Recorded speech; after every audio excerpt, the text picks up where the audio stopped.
Pangong lake জীবনে একটিবারের জন্য হলেও যেতে হবে, স্বপ্নটা এমনই ছিল। কেন সেটা তো এর অপরূপ সৌন্দর্য দেখে বুঝতেই পারছেন। তবে এর বাইরেও প্যাংগং লেককে দেখার জন্য আগ্রহের আরও একটা কারণ ছিল।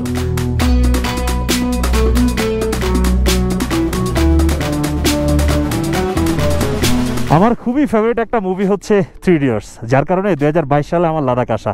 কিন্তু একটা আক্ষেপ হচ্ছে প্যাংগং লেকে যেতে পারি নাই। সেই 3 ইডিয়টস মুভির একটা বিখ্যাত সিন হচ্ছে আমির খানকে কারিনা কাপুর যখন কিস করে, এটা প্রমাণ করার জন্য যে কিস করার সময় নাক আগে আসে না, সেই বিখ্যাত সিনটা শ্যুট করা হয় প্যাংগং লেকে। আজকে ভাই মামা সানি যাবে হচ্ছে সেই প্যাংগং লেকের দিকে। সো ব্রোস, কাহিনী যেটা হয়েছে, Sunnygiri welcomes you to 5 number episode of Ladakh. বেরোর কথা ছিল সকাল 8টায়, কিন্তু এখন বাসে হচ্ছে 9:30। কিছু কিছু লোক এত দেরি করে, এদেরকে নিয়ে আর পারি না। কে আমাবে দেরিটা করে কে? এই যে এখন রিটার্নি আমি তো এটা দাঁড়ায় আছি। ও তাই? আমি সেই কখন থেকে এটা দাঁড়ায়। এটা প্রত্যেকটা ট্যুরের নিয়ম। 8টা বললে 10টা বাজবে, 1-1.5 ঘন্টা লেট হবেই। যাক, ব্যাগ ট্যাগ বেঁধে আমরা রেডি। আজকের রাইডটা একটা লম্বা রাইড হতে যাচ্ছে, তাই একটু সকাল সকালে বেরোতে চাইছিলাম, কিন্তু সকাল সকাল আর বেরোয়া হয় নাই। আমাদেরকে সন্ধ্যার আগে আগে পৌঁছাইতে হবে, নাহলে ওই সাইডটায় প্রচুর পরিমাণ ঠান্ডা নামে। আর যেই ক্যাম্প সাইটটার মধ্যে ছিলাম, এটা একটা সাজেস্টেড প্লেস। আপনারা হুন্ডার আসলে এই জায়গাটার মধ্যে আসতে পারেন। বিশেষ করে the owner of this camp site, Sabbir ভাই, is a very nice person and ex army, right? आपका कैंप साइट का नाम बोल दो इधर पे एक बार। हिमालयन आइबेक्स हुंडर में पड़ता है सर, लद्दाख में। हाँ, हुंडर में हिमालयन आइबेक्स। आइबेक्स का मतलब क्या है? आइबेक्स ये यहाँ का जो जंगली जो बकरा होता है ना सर। हाँ हाँ, मतलब ये हमारा लद्दाख का एक निशान होता है। ओ आइबेक्स। बकरा पहाड़ियों में चलने में बहुत तेज होता है। हाँ, तो हमारे लद्दाख के बंदे भी जो है ना, मतलब बहुत तेज तगड़ा। आइबेक्स, आइबेक्स सब्बीर भाई, आइबेक्स सानी, लुथा आमा भाई। বিসমিল্লাহির রহমানির রহিম। ব্রোস, আমরা রওনা দিচ্ছি। আর ক্যাম্প সাইট সম্পর্কে বলতে গেলে, লাদাখে এবারে আমার প্রথমবার ক্যাম্পের এক্সপিরিয়েন্স। আর ক্যাম্প নিয়ে ভয় ছিলাম যে রাতের বেলা ঠান্ডা নামে হচ্ছে -2-3 নেমে যায়, ওই টেম্পারেচার আসলে কেমন ফিল হবে। কিন্তু আসলে ক্যাম্পের ভিতরে একটা গ্রিন হাউস ইফেক্ট টাইপ হয়ে যায় যখন আপনি সব কিছু বন্ধ করে দিবেন। আমাদের শরীরের গরম টরম এটা থেকে আর বেরোতে পারে না, যার কারণে এটার ভিতরে একটা ভালো পরিবেশই থাকে। লাদাখ আসলে বা হুন্ডারে আসলে এই এক্সপিরিয়েন্সটা অবশ্যই নেবেন। রাতের বেলা যখন জোরে বাতাস হয়, বাইরে ভাই যেমনটা লাগে। যাক, ভালো ছিল, ভালো এক্সপিরিয়েন্স হুন্ডারের। সাব্বির ভাই, আল্লাহ হাফেজ, সালাম আলাইকুম। চলেন আমরা তাহলে এখন যাব হচ্ছে প্যাংগং লেকের দিকে। Pangong lake, we are coming. তোমাকে দেখতে হবে, অনেক দিনের দেখার ইচ্ছা প্যাংগং লেক, সেই ইচ্ছা পূরণ করতে হবে এবার ইনশাল্লাহ। Pangong lake, we are coming from Hunder. Hunder থেকে প্যাংগং লেকের দূরত্ব হচ্ছে 165 কিলোমিটার। আমরা যে রুটটা দিয়ে যাব, কারণ এখানে প্যাংগং লেক যাওয়ার জন্য আরও কয়েকটা রুট আছে। প্রথম রুট হচ্ছে এখান থেকে লে সিটিতে ব্যাক যাওয়া, লে সিটি থেকে চাংলা হয়ে তারপরে প্যাংগং লেকে যাওয়া। সেটা করার জন্য আমাদের 2 দিন সময় লাগে। আজকে যাব লে, কালকে যাব হচ্ছে প্যাংগং, এভাবে আর কি করতে হবে। আর আমরা এখন যে রুটটা দিয়ে যাচ্ছি, এখান দিয়ে যাওয়ার পথে আবার প্যাংগং রুটে যাওয়ার 3টা ওয়ে আছে। কিন্তু আমরা যেই রুটটা চুজ করছি সেটা হচ্ছে এখান থেকে যাব ডিস্কিট, ডিস্কিট থেকে খুলসার, খুলসার থেকে যাব হচ্ছে আগাম ভিলেজ, আগাম ভিলেজ থেকে তারপরে যাব হচ্ছে দুর্বুক, দুর্বুক হয়ে তারপরে যাব হচ্ছে আমরা প্যাংগং। আর এই পুরোটা রোডটি হচ্ছে শায়ক নদীর তীর ঘেঁষে। আর এই রোড দিয়ে দূরত্ব হচ্ছে 165 কিলোমিটার। কিসে কিসে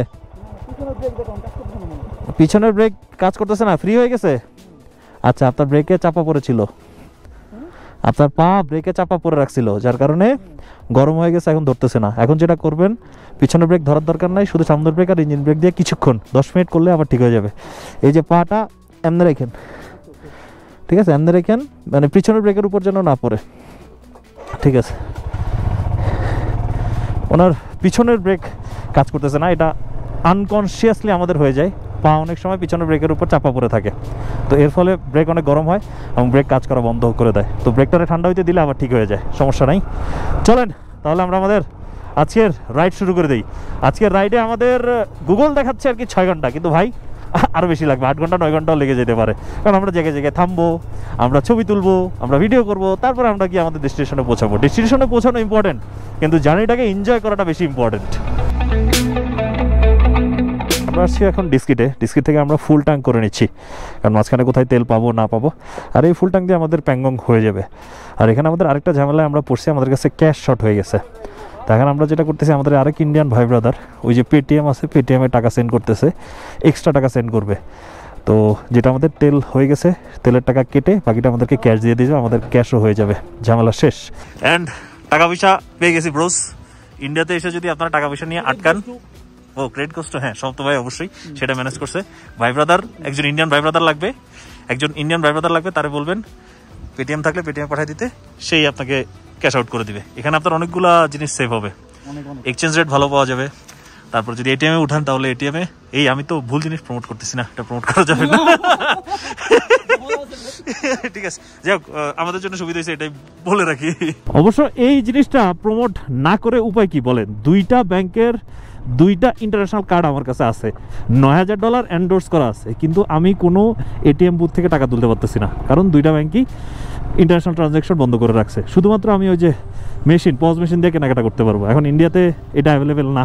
এখন বিপদে পড়লে তো এই ধরনের অপশন ছাড়া আর উপায় নেই। যাই হোক, আপনারা যদি পড়েন তাহলে এটাই করেন।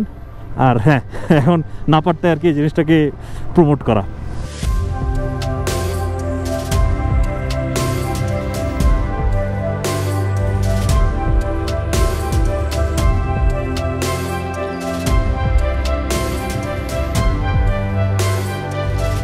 আসার দিন খুলসারে যে রাস্তাটা দিয়ে আসছি ওইটা শুধু ওয়ান ওয়ে, শুধু ডিস্কিটের দিকে ঢোকার রাস্তা, কিন্তু যাওয়ার রাস্তা হচ্ছে এই যে আউট অফ নো ওয়ার, এই শায়ক নদীর পাশ দিয়ে এই পাথরের মধ্যে দিয়ে একটা রাস্তা বানায় দিছে, এবং যেটা এক্সট্রিমলি অ্যাডভেঞ্চারাস।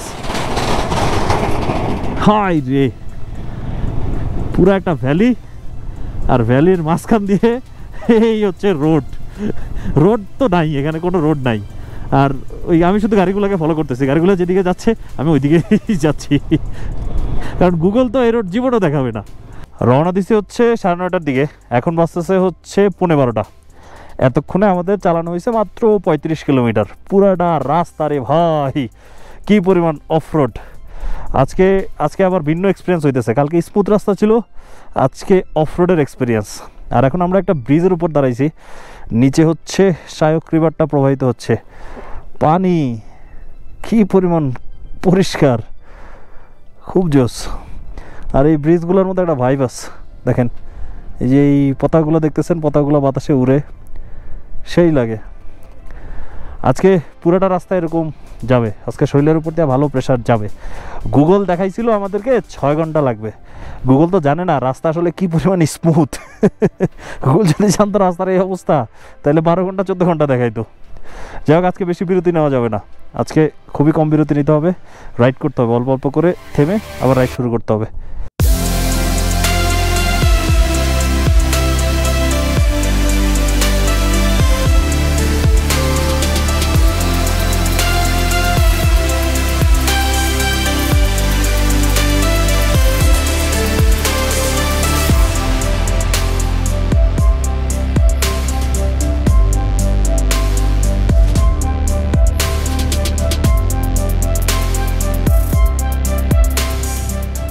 গাড়িগুলোর পিছনে থাকলে আরও বেশি ধুলাবালি উড়ে, তাও এখন বাইকের পিছনে আছি, একটু কম ধুলাবালি খাচ্ছি।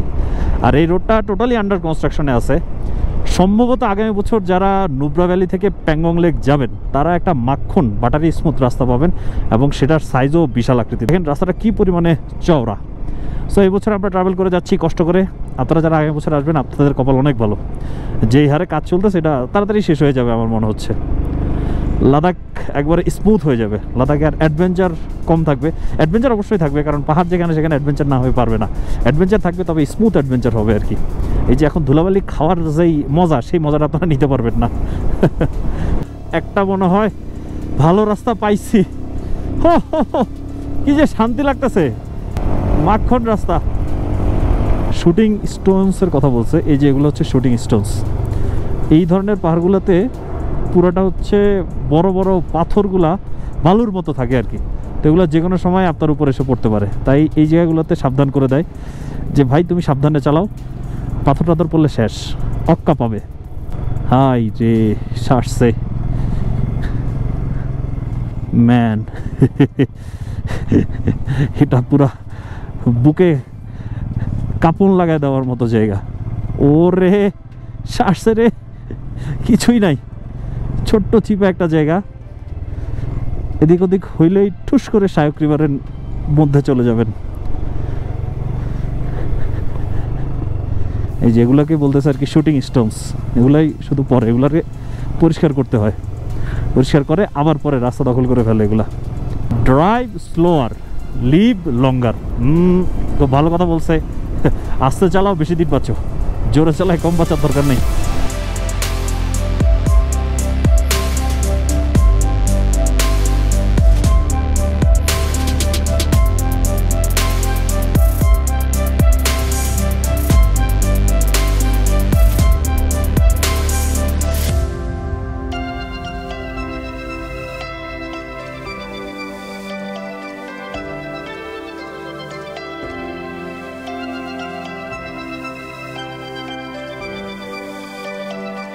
শায়ক নদীর তীরে ভাই মোস্তানি এখন বড় চৌধুরীকে উড়াইতেছে। কেমন লাগতেছে বড় চৌধুরী থেকে? হ্যালো ব্রোস, কি অবস্থা?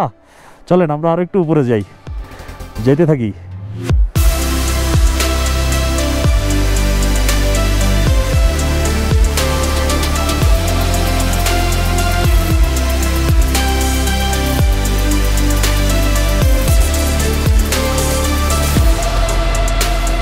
কি বিশাল আকৃতির ভ্যালি, কি বিশাল আকৃতির পাহাড়, আর ওই যে ছোট নগণ্য আমি। প্রকৃতির বিশালতার কাছে আসলে আমরা কিছু না। দেখেন তাহলে ভিউ আপনারা।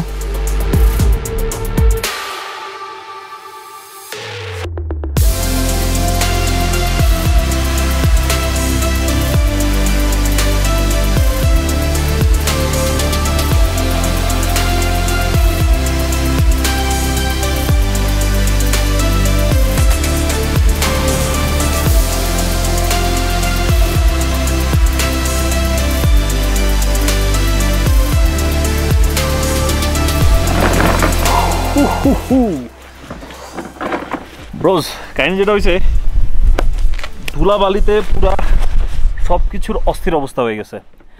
এখন বাসতেছে হচ্ছে অলমোস্ট 2টা, আমাদের 100 কিলোমিটারের মতো রাইড শেষ। 100 কিলোমিটারের মধ্যে 80% রাস্তায় পুরা মানে জাদা অবস্থা। Proper off-roading, proper adventure, proper ভিউর সাথে নিয়ে রাইড করছি। এখন চলে আসছি হচ্ছে আমরা শায়ক ভিলেজে, আর সেখানে আমরা আমাদের দুপুরের খাবারটা খাবো। খেয়ে আমরা আবার প্যাংগংয়ের দিকে রওনা দেব। প্যাংগং যাব হচ্ছে দুর্বুক হয়ে। এখান দিয়ে আরও একটা রুট আছে, সেটাকে বলে হচ্ছে ওয়ারিলার উচ্চতা প্রায় 16,000 ফিট উপরে। তো সেটা হয়ে যদি আমরা প্যাংগং লেক যাই, তাহলে আমাদের আরও 3-4 ঘন্টা এক্সট্রা লাগবে, উপরে উঠতে হবে, আবার নামতে হবে। কিন্তু না, আমরা সেটা করব না। আমরা এখান থেকে দুর্বুক হয়ে চলে যাব হচ্ছে প্যাংগংয়ের দিকে। খাওয়া দাওয়া শুরু করে দিয়েছেন? আমার ভাই ব্যাপক ক্ষুধা লাগছে। কেমন? জোস ক্ষুধা পেটে যা দিবেন তাই ভালো লাগে। কয়লা দিল চাবাই খেলাম। হ্যাঁ, ভেজ নুডলস আসলে খুব ভালো বানাইছে। সমাপ্ত ভাই খাচ্ছে হচ্ছে ভেজ নুডলস, আমি অর্ডার দিয়েছি হচ্ছে ফ্রাইড রাইস। আম্মা ভাই ফ্রাইড রাইস খাবে। আর কি অবস্থা ভাই, কেমন অ্যাডভেঞ্চার করলেন? Adventure at it's best. হ্যাঁ, মানে এর চেয়ে ভালো অ্যাডভেঞ্চার কখনো কেউ প্রত্যাশা করলে ভুল হবে। আমি মানে এই যে রাস্তা মানে লাইফ টাইম এরকম জার্নি হয়তো আর হবে না, কিন্তু এটা সারা জীবন মনে থাকার মতো একটা রাইড ইনশাল্লাহ। মাঝে মাঝে মনে হয় যে কখন এই রাস্তা শেষ হবে, মানে এই ভাঙাচোরা রাস্তা শেষ হবে। মাঝে মাঝে মনে হয় যে রাস্তা এত স্মুথ, আল্লাহ, মানে মাখন পুরা। হ্যাঁ, মানে সব এক্সপিরিয়েন্স হঠাৎ করে খুব মাখন, হঠাৎ করে একবারে শেষ অবস্থা। আর আসার পথে আমি এখানে একটা পাখি দেখছি, এই যে আপনারা দেখতেছেন এই পাখিটা, এটা আমি লাদাখের আরও কয়েকটা জায়গার মধ্যে দেখছি। এটা হচ্ছে মুরগির মতো, এবং সাউন্ডও কিছুটা মুরগির মতো, পক পক পক পক এরকম সাউন্ড করে। এরা আবার মুরগির মতো উঠতেও পারে না, জাস্ট দৌড়াদৌড়ির জন্য পাখনাটাকে ব্যবহার করে। এটার নামটা ভাবছি আপনাদেরকে সার্চ দিয়ে জানাবো, কিন্তু এই জায়গার মধ্যে একবারে নেটওয়ার্কই নাই, কোনো নেটওয়ার্কই নাই। তাই আপনারা যারা জানেন তারাই কমেন্ট করেন ভাই, এটা এই পাখিটার নাম কি। এই শায়ক থেকে প্যাংগং আরও সম্ভবত 50 বা 60 কিলোমিটার মতো রাস্তা বাকি আছে। আর লোকালদের কাছে জিজ্ঞেস করলাম, লোকালরা বললো হচ্ছে রাস্তা মোটামুটি ভালো এরকমই, তবে একটু ভয় ভয় লাগতেছে, কারণ এই যে অব্দা পাহাড় রাস্তাটা কেটে তৈরি করা হয়েছে। বাম সাইডে ফুল খালি, আর ডান সাইডে রাস্তা, ফুল ভ্যালির উপর দিয়ে রাস্তাটা তৈরি করা। এই যে দেখেন ওই সাইডে, ও রে ভাই তাকাই দিয়ে ভয় লাগে, থাক তাকানোর দরকার নাই। সোজা গেলে হচ্ছে লে 109 কিলোমিটার, চাংলা 31, আর বামে গেলে হচ্ছে প্যাংগং হচ্ছে 40 কিলোমিটার। আর এদিকে হচ্ছে চাংলা হচ্ছে one of the highest motorable Rhodes in India and also in the world. আমরা যাব হচ্ছে প্যাংগং। আর ভাই রে ভাই, যেই পরিমাণ বাতাস এখন এখানে চলতেছে -1, যদিও দেখেন কি পরিমাণ ফকফকা রোদ, তারপরেও টেম্পারেচার এত লো। আর প্যাংগংয়ের দিকে গেলে রাতে সম্ভবত -8-9 পর্যন্ত চলে যেতে পারে রাতের বেলা, ভয়াবহ রকমের ঠান্ডা হবে। পরে রাস্তা রে, এখন পর্যন্ত এই রুটে চালানোর সবচেয়ে বেস্ট রাস্তার মধ্যে সম্ভবত আমরা উঠে গেছি। হ্যাঁ, একেবারে ডিরেক্ট প্যাংগং পর্যন্ত এই রাস্তায় আর প্যাংগং যেতে বেশিক্ষণ লাগবে না, আমার মনে হয় অ্যাডবেস্ট আমার 20 মিনিট লাগবে। ওই তো অলরেডি স্পিড 100 চলতেছে। প্রচুর ঠান্ডা লাগতেছে। এখন যেটা করতে হবে, স্পেশাল শীতের গ্লাভস পরতে হবে, নাহলে এখানে টিকা সম্ভবই না। আর আমার সাথে যে ভদ্রলোকটা আছে তারা আমার আগে প্যাংগং লোক পৌঁছে গেছে। তাদের জন্য আমি একটা জায়গার মধ্যে দাঁড়াইছি, মিসকমিউনিকেশন হয়ে গেছে। আমি দাঁড়াই ছিলাম আধা ঘন্টার মতো, কিন্তু তারা চলে গেছে। এখানে হালকা হালকা শ্বাসকষ্ট হচ্ছে, বুঝতেছি। And Broz, Pangong lake visible হচ্ছে আস্তে আস্তে। এই যে প্যাংগং লেকে আমরা পৌঁছাই গেছি। আর ওহো, দেখতেছেন নীল জলরাশি, দেখতেছেন, সেরা জাস্ট চোখের শান্তি। আমি এক্সপ্লেন করতে পারতেছি না কি যে মারাত্মক লাগতেছে। নীল রঙের পানি, একবারে নীল মানে কঠোর নীল, তার উপরে নীল আকাশ, একেবারে চোখ জুড়ানো সৌন্দর্য যেটাকে বলে আর কি, সেটা প্যাংগং লেক। True beauty.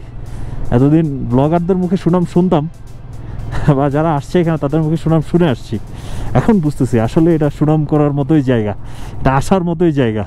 আর ওই যে দেখেন 3 ইডিয়টসের সেই বিখ্যাত স্কুটি অনেক জায়গায় রাখা আছে, আর ওই যে 3টা পশ্চাৎ দেশও রাখা আছে।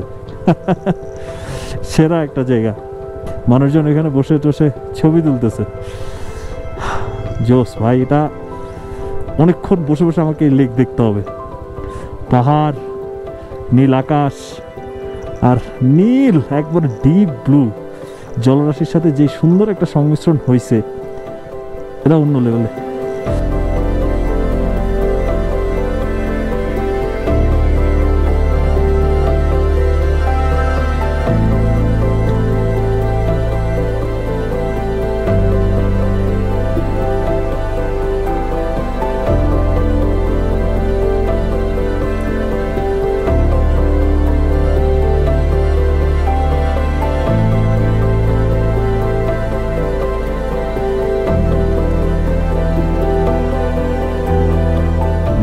সালে যখন পারমিশন না পাওয়ার কারণে লে সিটি থেকে ফিরে যেতে হয়েছিল, তখন খারাপ লেগেছিল।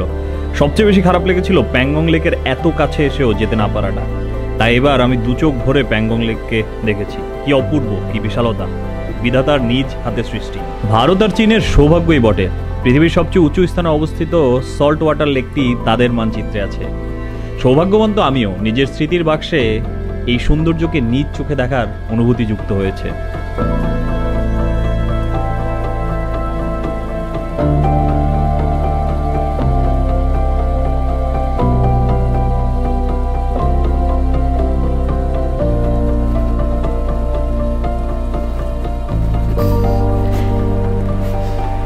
গতকালকে প্যাংগং লেকে আস্তে আস্তে আমাদের হয়ে যায় হচ্ছে বিকাল, তারপরে রুম খুঁজে রুমে উঠতে হয়ে গেছে সন্ধ্যা। আর আমরা যেই গ্রামটার মধ্যে আসছি, এই গ্রামটার নাম হচ্ছে মেরাক, যেটা প্যাংগং লেকের একবারে শুরুর পয়েন্ট থেকে আরও প্রায় 25 কিলোমিটার ভিতরে। এবং এই গ্রামে আসার মূল উদ্দেশ্য ছিল আমাদের এই গ্রামে ট্যুরিস্ট কম আসে, প্যাংগং লেকটা একটু কম ভিড়ের মধ্যে আমরা এনজয় করতে পারবো, সেই উদ্দেশ্যে মূলত এই গ্রামে আসা। কিন্তু এই যে একটা জিনিস পাচ্ছি, তার বিনিময়ে আমাদেরকে একটা জিনিস স্যাক্রিফাইস করতে, একটা জিনিস না আরও অনেক কিছু স্যাক্রিফাইস করতে হচ্ছে। তার মধ্যে প্রথম স্যাক্রিফাইস হচ্ছে এই গ্রামের মধ্যে কোনো নেটওয়ার্ক নাই। আমরা গতকালকে থেকে এখন পর্যন্ত টোটালি নেটওয়ার্কের বাইরে।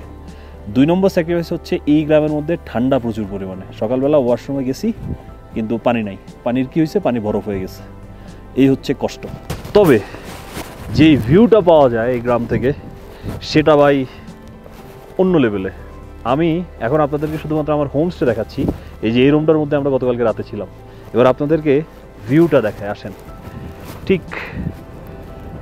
ঠিক অপোজিট পাশে যদি আমরা ঘুরি তাহলে দেখবেন হচ্ছে সেই নীল জলরাশি, বিশাল আকৃতির পাহাড় আর মেঘাচ্ছন্ন আকাশ। ও চলেন একটু প্যাংগং লেকের কাছে যাই, কাছে গিয়ে প্যাংগং লেকটাকে একটু কাছ থেকে উপভোগ করি। প্যাংগং লেক ওই যে জায়গায় যাওয়ার পথে এখানে সব বড় হয়ে গেছে, সেরা। এখন চলতেছে সম্ভবত -5 আর রাত সারা রাত তো -10-এ চলে গেছে। খুব পাতলা স্তর, রোদ উঠার সাথে সাথে এগুলো আরো পাতলা হচ্ছে, এইটা পুরাটা জমে গেছে। হাই রে। আর এই হচ্ছে একবারে প্যাংগং লেকের কাছে চলে আসছি। প্যাংগং লেকের মধ্যে একবারে সমুদ্রের মতো ঢেউ, একটু পরপর আইসা ঢেউগুলো বাড়ি খাইতেছে। আর এখানে যে জায়গাটা, ওই যে আমাদের হোমস্টের পাশে এখানে এই জায়গাটা, এখানে এই পাশেও পানি এই পাশেও পানি, মাঝখানে এই জায়গাটা দিয়ে হেঁটে যাওয়া, কি সুন্দর ড্রোন শট আসবে, অস্থির ড্রোন শট এখান থেকে আসবে। কিন্তু একজন মডেল যদি ভালো মতো পাই তাহলে আমি সেই শট নিতে পারবো। আমার শট অবশ্য কেউ নিতে পারবে না, ট্রাই করি, দেখেন কি অবস্থা হয়। বাট ভাই ঠান্ডায় পুরো সব জ্বালা পোড়া শুরু হয়ে গেছে, হাতের মধ্যে গ্লাস পরে রাখছি তারপরেও কাপড় হইতেছে না, এত পরিমাণ ঠান্ডা। আর পানি কি যে পরিষ্কার। প্যাংগং লেকের পানি কিন্তু লোনা পানি, মিষ্টি পানি না। একটু দেখি না, পানিতে হাত দিব? অসম্ভব ব্যাপার ভাই। কেন? কোনোভাবেই না। আমার লাদাখ ফ্রি স্পন্সর করবেন তারপর না। গতকালকে সে পানিতে একবার হাত দিছিল, হাত দিয়া উঠে দৌড় দিছে। তা আমি ইমাজিন করতে পারতেছি কি পরিমাণ ঠান্ডা। আমি আর সাহস করবো না। বাট বারবার প্যাংগং লেকের সৌন্দর্য অ্যাডমায়ার না করে পারি না। ভাই বিধাতা নিজ হাতে বানাইছে এই প্যাংগং লেককে। ভাই রে ভাই কি জোস। একটা লেক ফিল দিবে নদীর, ঢেউ হচ্ছে সমুদ্রের, আর কি চান।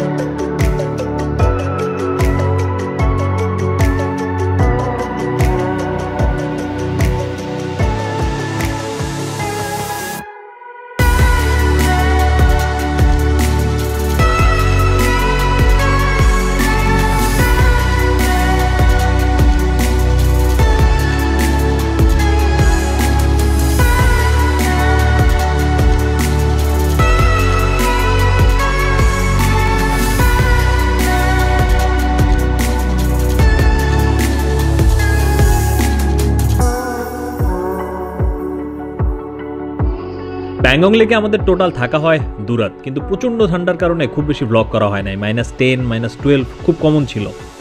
কিন্তু একটা জায়গায় না গেলেই নয়, স্প্যাংমেক ভিলেজের কাছে শুটিং পয়েন্ট, যেখানে মূলত 3 ইডিয়টসের সেই বিখ্যাত সিনটা শ্যুট করা হয়।